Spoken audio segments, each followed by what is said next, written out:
ಬೆಂಗಳೂರಿನಲ್ಲಿ ನಿಗೂಢ ಸ್ಫೋಟದಿಂದ ಐವರಿಗೆ ಗಾಯಗಳಾಗಿದೆ. ಕುಂದಲಹಳ್ಳಿ ಸಮೀಪದ ರಾಮೇಶ್ವರಂ ಕೆಫೆಯಲ್ಲಿ ನಡೆದಿರುವಂತಹ ಘಟನೆ ಇದು. ನೋಡಿ, ಬೆಂಗಳೂರಿನಲ್ಲಿ ಸ್ಫೋಟ ಆಗಿದೆ, ಐವರಿಗೆ ಗಾಯಗಳಾಗಿದೆ. ರಾಮೇಶ್ವರಂ ಕೆಫೆಯಲ್ಲಿ ಆಗಿರುವಂತಹ ಸ್ಫೋಟ ಇದು. ವ್ಯಕ್ತಿಯೊಬ್ಬ ತಂದಿದ್ದ ಬ್ಯಾಗ್ನಲ್ಲಿ ಸ್ಫೋಟವಾಗಿರುವಂತಹ ಶಂಕೆ ವ್ಯಕ್ತವಾಗಿದೆ. ಹಾಗಾದ್ರೆ ಆ ಬ್ಯಾಗ್ನಲ್ಲಿ ಇದ್ದಿದ್ದಾದರೂ ಏನು? ಸ್ಥಳಕ್ಕೆ 3 ಅಗ್ನಿಶಾಮಕ ವಾಹನ ದೌಡಾಯಿಸಿದ್ದಾವೆ. ಸ್ಥಳಕ್ಕೆ ಎಚ್ಎಲ್ ಪೊಲೀಸರು ಭೇಟಿ ಕೊಟ್ಟು ಪರಿಶೀಲನೆ ನಡೆಸ್ತಾ ಇದ್ದಾರೆ. ಗಾಯಾಳುಗಳನ್ನು ಸ್ಥಳೀಯ ಆಸ್ಪತ್ರೆಗೆ ದಾಖಲಿಸಿ ಚಿಕಿತ್ಸೆ ಕೊಡಿಸಲಾಗ್ತಾ ಇದೆ. ವ್ಯಕ್ತಿಯೊಬ್ಬ ಬ್ಯಾಗಲ್ಲಿ ಇಟ್ಕೊಂಡು ಬಂದಿದ್ದ, ಏನು ಅನ್ನೋದು ಗೊತ್ತಿಲ್ಲ. ಸ್ಫೋಟ ಎಷ್ಟರ ಮಟ್ಟಿಗೆ ತೀವ್ರತೆ ಹೊಂದಿದೆ, ಏನಿತ್ತು ಅದರಲ್ಲಿ, ಏನಾದರೂ ಕೆಮಿಕಲ್ಸ್ ಇತ್ತಾ ಅಥವಾ ಬಾಂಬ್ ತಯಾರಿಕೆ ವಸ್ತುಗಳಿದ್ವಾ, ಯಾರವನು, ಎಲ್ಲಿ ಮೂಲದವನು? ಕುಂದಲಹಳ್ಳಿ ಸಮೀಪದ ರಾಮೇಶ್ವರಂ ಕೆಫೆಯಲ್ಲಿ ಆಗಿರುವಂತಹ ಸ್ಫೋಟ ಇದು. ಸದ್ಯಕ್ಕೆ 3 ಅಗ್ನಿಶಾಮಕ ವಾಹನಗಳು ಸ್ಥಳದಲ್ಲಿ ಬಂದಿದ್ದಾವೆ. ಬೆಂಕಿ ಹೊತ್ಕೊಂಡಿದೆ. ಬೆಂಕಿ ನಿಲ್ಲಿಸುವಂತಹ ಪ್ರಯತ್ನ ಕೂಡ ಆಗ್ತಾ ಇದೆ. ನೋಡಿ, 5 ಜನರಿಗೆ ಗಾಯಗಳಾಗಿದೆ. ಈಗ ಪೊಲೀಸರು ಕೂಡ ಭೇಟಿ ಕೊಟ್ಟಿದ್ದಾರೆ, ಪರಿಶೀಲನೆ ನಡೆಸ್ತಾ ಇದ್ದಾರೆ. ಆ ಕೆಫೆಯಲ್ಲೇ ಯಾಕೆ ಸ್ಫೋಟ ಆಯಿತು, ಈತನ ಟಾರ್ಗೆಟ್ ಏನಾದರೂ ಬೇರೆ ಆಗಿತ್ತಾ, ಗಮನಿಸ್ತಾ ಇದ್ದೀವಿ. ಇದೇ ರಾಮೇಶ್ವರಂ ಕೆಫೆಯಲ್ಲಿ ಆಗಿರುವಂತಹ ಸ್ಫೋಟ ಇದು. ನಿಗೂಢ ಸ್ಫೋಟ ಆಗಿದೆ. 100 ಜನರು ಜಮಾಯಿಸಿದ್ದಾರೆ. ಈಗ ಪೊಲೀಸರು ಕೂಡ ತನಿಖೆ ನಡೆಸ್ತಾ ಇದ್ದಾರೆ. ಅಲ್ಲಿ ಸಾಕಷ್ಟು ಒಂದು 10 ರಿಂದ 15 ಜನ ಇದ್ರು. ನೋಡಿ, ಎಲ್ಲವೂ ಕೂಡ ಪೀಸ್ ಆಗಿದೆ. ಬಹಳ ದೊಡ್ಡ ಮಟ್ಟದಲ್ಲಿ ಬ್ಲಾಸ್ಟ್ ಆಗಿರೋ ತರ ಕಾಣಿಸ್ತಾ ಇದೆ. ಆ ಬ್ಯಾಗ್ನಲ್ಲಿ ಏನೆಲ್ಲ ತಂದಿದ್ದ ಅವನು, ಯಾವ ವಸ್ತು ಇತ್ತು, ಬೇರೆ ಸ್ಫೋಟ ಏನಾದರೂ ಮಾಡ್ಲಿಕ್ಕೆ ತಂದಿದ್ದ, ಟಾರ್ಗೆಟ್ ಯಾರಾಗಿದ್ರು, ಎಲ್ಲ ಆಯಾಮಗಳಲ್ಲೂ ಕೂಡ ಪೊಲೀಸರು ತನಿಖೆ ನಡೆಸ್ತಾ ಇದ್ದಾರೆ. ಎಚ್ಎಲ್ ಪೊಲೀಸರು ಬಂದಿದ್ದಾರೆ. ಇದನ್ನಷ್ಟು ಸುಲಭವಾಗಿ ತೆಗೆದುಕೊಳ್ಳೋ ಹಾಗಿಲ್ಲ. ಯಾಕೆಂದ್ರೆ ಒಂದು ಸಣ್ಣ ವಸ್ತುನೇ ಬ್ಲಾಸ್ಟ್ ಆಯಿತು ಅಂತ ಹೇಳಿದ್ರೆ ಸಿಕ್ಕಾಪಟ್ಟೆ ಆತಂಕ ಇರುತ್ತೆ. ಅದರಲ್ಲೂ 5 ಜನರಿಗೆ ಗಾಯಗಳಾಗಿದೆ ಅಂತ ಹೇಳಿದ್ರೆ ಏನೋ ದೊಡ್ಡ ಮಟ್ಟದ ಸ್ಕೆಚ್ ಹಾಕಿದ್ದ ಅಂತ ಅನಿಸ್ತಾ ಇದೆ. ಈಗ ಆ ವ್ಯಕ್ತಿ ಯಾರು, ಏನವನ ಉದ್ದೇಶ ಆಗಿತ್ತು, ಯಾರಾದರೂ ಕೈವಾಡ ಇದೆ ಹಿಂದೆ, ಯಾವ ಸಂಘಟನೆ ಇದೆ ಇದರಿಂದ, ಇದೆಲ್ಲ ಆಯಾಮಗಳಲ್ಲಿ ತನಿಖೆ ಆಗಬೇಕಾಗಿದೆ. ನೋಡಿ, ಕೆಫೆ ದೊಡ್ಡದಾಗಿದೆ. ಅಲ್ಲಿ ಈಗ ಅಗ್ನಿಶಾಮಕ ದಳದವರು ಕೂಡ ಅಲ್ಲಿ ಬೆಂಕಿ ಕಾಣಿಸಿಕೊಂಡಂಥ ಸಂದರ್ಭದಲ್ಲಿ ಬೆಂಕಿಯನ್ನು ನಂದಿಸಿದ್ದಾರೆ.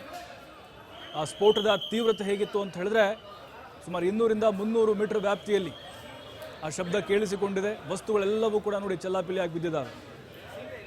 ಆ ಕೆಫೆಯಲ್ಲಿರುವಂಥ ಎಲ್ಲ ಪಾತ್ರೆಗಳಾಗಿರ್ಬೋದು ಅಥವಾ ಟೇಬಲ್ಗಳು, ಕುರ್ಚಿಗಳು ಎಲ್ಲ ನೋಡಿ ಚೆಲ್ಲಾಪಿಲ್ಲಿಯಾಗಿ ಬಿದ್ದಿದ್ದಾವೆ.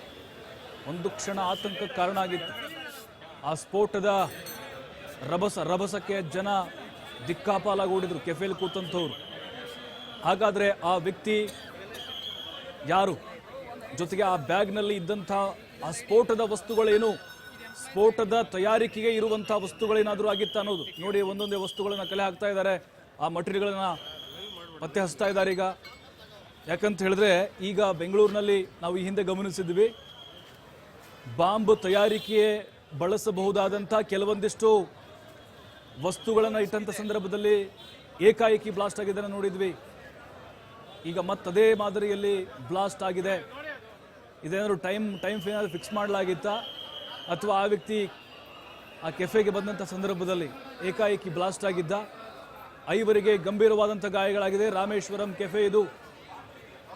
ಸುಮಾರು 15 ರಿಂದ 20 ಜನ ಆ ರಾಮೇಶ್ವರಂ ಕೆಫೆಯಲ್ಲಿದ್ದರು. ಈ ಸಂದರ್ಭದಲ್ಲಿ ಸ್ಫೋಟ ಆಗಿದೆ. ಪೊಲೀಸರಿಗೂ ಕೂಡ ಆರಂಭದಲ್ಲಿ ಕೆಲವೊಂದಿಷ್ಟು ಅನುಮಾನಗಳು ವ್ಯಕ್ತವಾಗ್ತಾ ಇದ್ದಾವೆ. ಬಟ್ ಇನ್ನೂ ನಿಖರವಾದಂತಹ ಮಾಹಿತಿ ಸಿಗ್ತಾ ಇಲ್ಲ, ಯಾಕೆ ಈ ರೀತಿಯಾದಂತಹ ಸ್ಫೋಟ ಆಗಿದೆ ಅನ್ನೋದು. ಬಟ್ ಈಗ ಬೆಂಗಳೂರಿನಲ್ಲಿ ನಾವು ನೋಡ್ತಾನೆ ಇದ್ದೀವಿ, ಈ ಸ್ಲೀಪರ್ ಸೆಲ್ಗಳಾಗ್ಬಿಟ್ಟಿದೆ ಕೆಲವೊಂದಿಷ್ಟು ಏರಿಯಾಗಳು. ಹಾಗಾಗಿನೇ ಇದರ ಹಿಂದೆ ಯಾರ ಕೈವಾಡ ಇದೆ?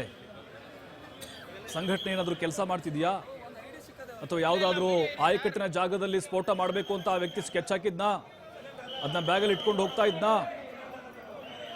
ಇದೆಲ್ಲವೂ ಈಗ ಪೊಲೀಸರ ತನಿಖೆಯಿಂದ ಆಚೆ ಬರಬೇಕಾಗಿದೆ. ನೋಡಿ, ಗ್ಲಾಸ್ ಎಲ್ಲ ಪೀಸ್ ಆಗಿದೆ. ಟೇಬಲ್ಗಳು ರಸ್ತೆಗೆ ಬಂದು ಬಿದ್ದಿದ್ದಾವೆ, ಗ್ಲಾಸ್ಗಳು ಒಡೆದು ಹೋಗಿದ್ದಾವೆ, ಲೋಟಗಳು ಚೂರಾಗಿದ್ದಾವೆ. ನೋಡಿ, ಅದು ಕಾಫಿ ಕೆಫೆ ಇದೆ ಅಲ್ವಾ, ಕಂಪ್ಲೀಟ್ ಆಗಿ ಆ ಅಂಗಡಿಗೆ ವ್ಯಾಪಿಸಿದೆ. ಸ್ಥಳೀಯರು ಕೂಡ ಜಮಾವಣೆಗೊಂಡಿದ್ದಾರೆ. ಬಟ್ ನಿಗೂಢ ಸ್ಫೋಟ, ಯಾವ ವಸ್ತು ಇತ್ತು ಒಳಗಡೆ ಅನ್ನೋದು ಇನ್ನೂ ಗೊತ್ತಾಗ್ತಾ ಇಲ್ಲ.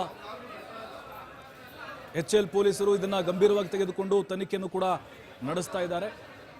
ಈಗ ಅಲ್ಲಿ ಪತ್ತೆಯಾಗಿರುವಂಥ ವಸ್ತುಗಳು ಯಾವುದು ಅದ್ರ ಮೇಲೆ ಎಲ್ಲವೂ ಕೂಡ ಡಿಪೆಂಡ್ ಆಗಿರುತ್ತೆ.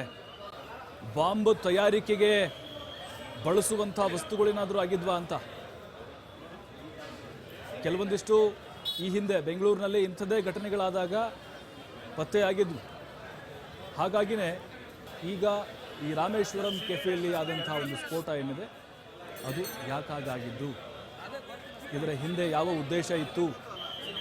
ಈಗ ಏಕಾಏಕಿ ಒಂದು ಪಟಾಕಿ ಬ್ಲಾಸ್ಟೋ ಅಥವಾ ಈ ಹಂದಿ ಹೊಡೆಯುವಂಥ ಒಂದು ಬಾಂಬ್ಗಳಿರ್ತವೆ ಆ ಥರದ್ದು ಅಲ್ಲವೇ ಅಲ್ಲ ಇದು. ನೋಡಿ ಇಲ್ಲಿ ರೇಡಿಯಂಗಳು ಪತ್ತೆ ಆಗ್ತಾ ಇದ್ದಾವೆ, ಕೆಲವೊಂದಿಷ್ಟು ಎಲೆಕ್ಟ್ರಾನಿಕ್ ಉಪಕರಣಗಳು ಪತ್ತೆಯಾಗಿದ್ದಾವೆ. ಹಾಗಾಗಿನೇ ಪೊಲೀಸರಿಗೆ ಇನ್ನೂ ಕೂಡ ತನಿಖೆಯ ಸತ್ಯಾಸತ್ಯತೆ ಗೊತ್ತಾಗ್ತಾ ಇಲ್ಲ.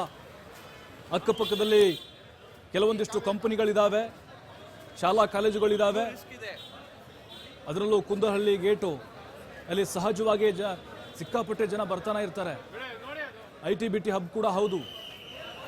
ಆದರೆ ಈಗ ಈ ಸ್ಫೋಟ ಆಗಿರೋದನ್ನು ಕೇಳಿ ಶಾಕ್ ಆಗಿಬಿಟ್ಟಿದ್ದಾರೆ. ಯಾಕಂದರೆ ಎಲ್ಲರೂ ನೋಡಿ ಅಲ್ಲಿ ಅಪಾರ್ಟ್ಮೆಂಟಲ್ಲಿದ್ದಂಥವ್ರು, ಕೆಲಸ ಮಾಡ್ತಿರುವಂಥವ್ರು ಎಲ್ಲರೂ ಕೂಡ ಆಚೆ ಓಡಿ ಬಂದರು.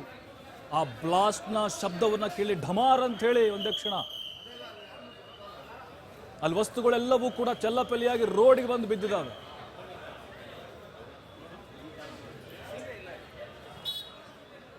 ಮತ್ತಷ್ಟು ಮಾಹಿತಿ ಸಂತೋಷ್ ಪಟೇಲ್ ಇರ್ತಾರೆ ಡೆಸ್ಕ್ನಿಂದ. ಸಂತೋಷ್ ಪಟೇಲ್, ನಿಜಕ್ಕೂ ಆತಂಕಕ್ಕೆ ಎಡೆ ಮಾಡಿ ಕೊಡ್ತಾ ಇದೆ.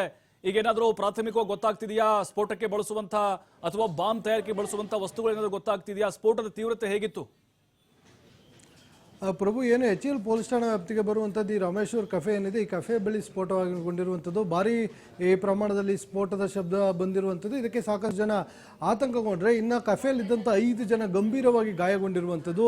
ಏಕಾಏಕಿ ನಡೆದಂಥ ಸ್ಫೋಟದಿಂದ ಅಲ್ಲಿದ್ದಂಥ ಗ್ರಾಹಕರಿರ್ಬೋದು, ಮಾಲೀಕರಿರ್ಬೋದು, ಎಲ್ಲರೂ ಕೂಡ ಆತಂಕಕ್ಕೆ ಒಳಗಾಗಿರುವಂಥದ್ದು. ಆದರೆ ಯಾವ ಕಾರಣಕ್ಕಾಗಿ ಸ್ಫೋಟ ಆಗಿದೆ ಅನ್ನೋದ್ರ ಬಗ್ಗೆ ಇನ್ನೂ ಕೂಡ ಸ್ಪಷ್ಟವಾಗಿಲ್ಲ. ಆದರೆ ಅಲ್ಲಿನ ಸಿಲಿಂಡರ್ ಸ್ಫೋಟ ಆಗಿರ್ಬೋದಾ, ಇಲ್ಲ ಅನುಮಾನಾಸ್ಪದ ವ್ಯಕ್ತಿಯೊಬ್ಬ ಬ್ಯಾಗ್ನ ತಂದಿದ್ದ, ಆ ಬ್ಯಾಗ್ನಲ್ಲಿದ್ದಂತಹ ವಸ್ತುಗಳು ಸ್ಫೋಟ ಆಗಿರ್ಬೋದು ಅನ್ನೋ ಒಂದು ಶಂಕೆ ವ್ಯಕ್ತವಾಗ್ತಿರುವಂಥದ್ದು. ಆದರೆ ಇನ್ನೂ ಕೂಡ ಯಾವ ವಸ್ತು ಇಲ್ಲ, ಅದು ಏನಾದರೂ ಸ್ಫೋಟಕನ ಇಲ್ಲ ಸಿಲಿಂಡರ್ ಸ್ಫೋಟ ಆಗಿದೆ ಅನ್ನೋದ್ರ ಬಗ್ಗೆ ಸ್ಪಷ್ಟತೆ ಸಿಕ್ಕಿಲ್ಲ. ಈಗಾಗಲೇ ಸ್ಥಳಕ್ಕೆ HL ಪೊಲೀಸರು ಇರ್ಬೋದು, ಹಿರಿಯ ಅಧಿಕಾರಿಗಳು ದೌಡಾಯಿಸಿರುವಂಥದ್ದು.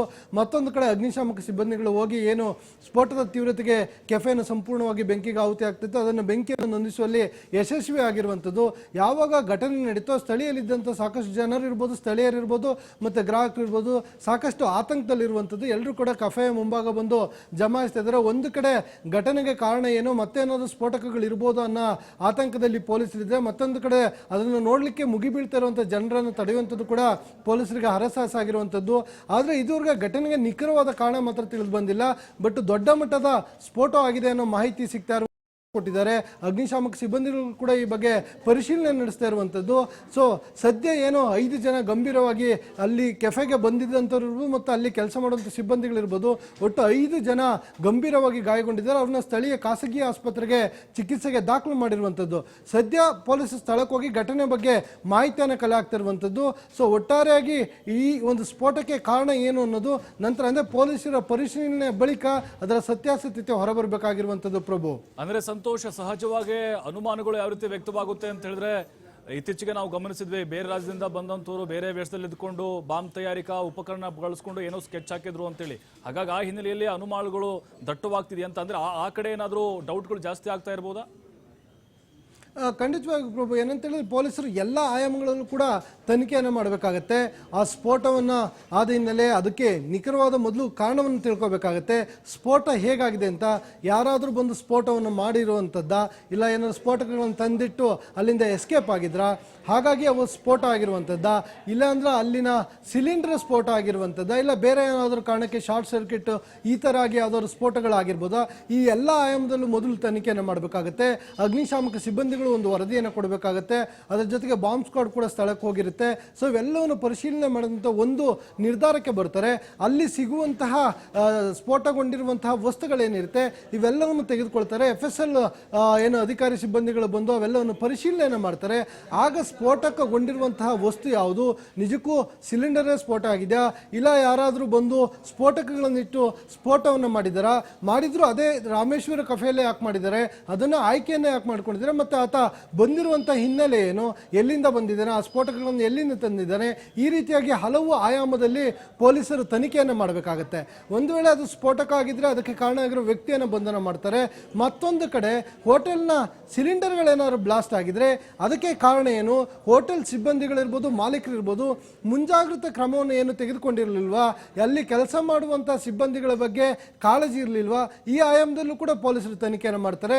ಸಿಲಿಂಡರ್ ಸ್ಫೋಟ ಆಗಿದೆ, ಅದಲ್ಲಿ ನಿರ್ಲಕ್ಷ್ಯದ ಹಿನ್ನೆಲೆಯಲ್ಲಿ ಮತ್ತು ಸಿಲಿಂಡರ್ ಸ್ಫೋಟಕ್ಕೆ ಕಾರಣ ಏನು ತಿಳಿದುಕೊಂಡು ಅದರ ಮಾಲೀಕರ ಮೇಲೆ ಪ್ರಕರಣವನ್ನು ದಾಖಲು ಮಾಡಬೇಕಾಗತ್ತೆ. ಸೊ ಅದರ ಜೊತೆಗೆ ಇನ್ನೊಂದಿಷ್ಟು ಜನ ಏನಾದರೂ ಘಟನೆ ಈಗಾಗಲೇ ಏನು ರಾಮೇಶ್ವರ್ ಕಫೆಯಲ್ಲಿ ಬ್ಲಾಸ್ಟ್ ಆಗಿದೆ, ಅದರ ಒಳಗೆ ಯಾರಾದರೂ ಸಿಲ್ಕೊಂಡಿದ್ದೀರಾ, ಅದನ್ನು ಹೊರತುಪಡಿಸಿ ಯಾರಿಗಾದ್ರೂ ಗಾಯಗಳಾಗಿದ್ದೀವಿ, ಎಲ್ಲ ಮಾಹಿತಿಯನ್ನು ಪೊಲೀಸರು ಕಲೆ ಹಾಕ್ತಿರುವಂಥದ್ದು. ಮಾಹಿತಿ ಬಂದ ಬಳಿಕ ಆ ಸ್ಫೋಟಕ್ಕೆ ಕಾರಣ ಏನೆಂಬುದು ಹೊರಬೀಳುವಂಥದ್ದು. ಪ್ರಭು, ಅಂದ್ರೆ ಸಂತೋಷ್, ಈಗ ಅಲ್ಲಿ ಸಾಕಷ್ಟು ಜನ ಗ್ರಾಹಕರು ಕೂಡ ಇದ್ರು. ಆ ಕಡೆ ಈ ಕಡೆ ನಾವು ನೋಡ್ತಾ ಇದ್ರೆ ಜನ ಸೇರುವಂತ ಒಂದು ಪ್ರದೇಶನ ತರ ಕಾಣಿಸ್ತಾ ಇದೆ. ಪ್ರತ್ಯಕ್ಷದರ್ಶಿಗಳು ಅದರ ಅನುಭವನ ಏನಾದರೂ ಬಿಚ್ಚಿಡ್ತಾ ಇದ್ದಾರಾ? ಖಂಡಿತವಾಗಿಯೂ ಏನಂತ ಹೇಳಿದ್ರೆ ರಾಮೇಶ್ವರ್ ಕಫೆಯಲ್ಲಿ ಇದ್ದಂತಹ ಗ್ರಾಹಕರು ಏನಿದ್ದಾರೆ ಮತ್ತು ಅದರ ಅಕ್ಕಪಕ್ಕದಲ್ಲಿರುವಂಥ ಸ್ಥಳೀಯರಿರ್ಬೋದು, ಮತ್ತು ಆ ಕಫೆಯ ಆಜುಬಾಜಿನ ವಾಹನಗಳನ್ನು ನಿಲ್ಲಿಸ್ಕೊಂಡಿದ್ದವರು, ಓಡಾಡ್ತಿದ್ದರು ಇರ್ಬೋದು, ಎಲ್ಲರೂ ಕೂಡ ಸಾಕಷ್ಟು ದೊಡ್ಡ ಮಟ್ಟದ ಬ್ಲಾಸ್ಟ್ ಆ ಶಬ್ದಕ್ಕೆ ಆತಂಕಗೊಂಡಿರುವಂಥದ್ದು. ಸ್ಥಳೀಯರಂತೂ ಈ ರೀತಿಯ ಶಬ್ದ ಬಂದ ಹಿನ್ನೆಲೆಯಲ್ಲಿ ಎಲ್ಲರೂ ಕೂಡ ಬೆಚ್ಚಿ ಬಿದ್ದಿರುವಂಥದ್ದು. ಏನಾಗಿರ್ಬೋದು, ಬಾಂಬ್ ಬ್ಲಾಸ್ಟ್ ಆಗಿರ್ಬೋದು ಅಂತ ಅನುಮಾನಗಳನ್ನು ಕೂಡ ಕೆಲವರು ವ್ಯಕ್ತಪಡಿಸ್ತಾ ಇದ್ರು. ಆದರೆ ಈ ದೊಡ್ಡ ಪ್ರಮಾಣದ ಶಬ್ದ ಏನು ಬಂತು, ಬ್ಲಾಸ್ಟ್ ಶಬ್ದ, ಇದರಿಂದ ಗ್ರಾಹಕರು ಕೂಡ ಆತಂಕಗೊಂಡು ಎಲ್ಲರೂ ಕೂಡ ಆ ಕೆಫೆಯಿಂದ ಹೊರಗೆ ಓಡ್ ಬಂದಿರುವಂಥದ್ದು ತಮ್ಮ ತಮ್ಮ ಪ್ರಾಣವನ್ನು ಉಳಿಸ್ಕೊಳ್ಳಿಕ್ಕೆ. ಯಾವಾಗ ಬ್ಲಾಸ್ಟ್ ಆಯಿತೋ ಸಂಪೂರ್ಣ ಕೆಫೆ ಕೂಡ ಬೆಂಕಿ ಹತ್ತಲಿಕ್ಕೆ ಶುರುವಾಗಿತ್ತು. ತಕ್ಷಣ ಸ್ಥಳೀಯರು ಒಂದು ಅಗ್ನಿಶಾಮಕ ಸಿಬ್ಬಂದಿಗೆ ಮಾಹಿತಿಯನ್ನು ಕೊಡ್ತಾರೆ. ಅಗ್ನಿಶಾಮಕ ಸಿಬ್ಬಂದಿಗಳು ಬಂದು ಅಗ್ನಿಯನ್ನು ನಂದಿಸುವಂಥ ಕೆಲಸವನ್ನು ಮಾಡ್ತಾ ಇರುವಂಥದ್ದು. ಒಟ್ಟಾರೆಯಾಗಿ ಇಡೀ ಏರಿಯಾ ಏನಿದೆ ಅಲ್ಲಿ, ಆ ಏರಿಯಾ ಭಯದ ವಾತಾವರಣದಲ್ಲಿರುವಂಥದ್ದು. ಪೊಲೀಸರು ಸ್ಥಳಕ್ಕೆ ಬಂದು ಈಗ ಎಲ್ಲವನ್ನೂ ಕೂಡ ತಹಬದಿಗೆ ತರ್ತಾ ಇರುವಂಥದ್ದು. ಪ್ರಭು, ಅಂದ್ರೆ ಈಗ ಸಂತೋಷ, ಈ ರಾಮೇಶ್ವರಂ ಕೆಫೆ ಅವರ ಮಾಲೀಕರು ಅಥವಾ ಅಲ್ಲಿರುವಂತ ಸಿಬ್ಬಂದಿಗಳು ಈಗ ಅವರ ವಿಚಾರಣೆ ಒಳಪಡಿಸುವಂತಹ ಸಾಧ್ಯತೆಗಳು ಇದೆಯಾ? ಈಗ ಯಾವ ಹಿನ್ನೆಲೆಯಲ್ಲಿ ಇದು ನಡೆದಿರಬಹುದು? ಇದಂದ್ರೆ CCTV ಫುಟೇಜ್ಗಳು ಮೇನ್ ಸಿಕ್ಕರೆ ಇದು ಸಾಕಾಗುತ್ತೆ ಅನ್ಸುತ್ತೆ. ಥ್ಯಾಂಕ್ ಯು ಸಂತೋಷ್ ಪಟೇಲ್, ತಮ್ಮೆಲ್ಲ ಮಾಹಿತಿಗಾಗಿ.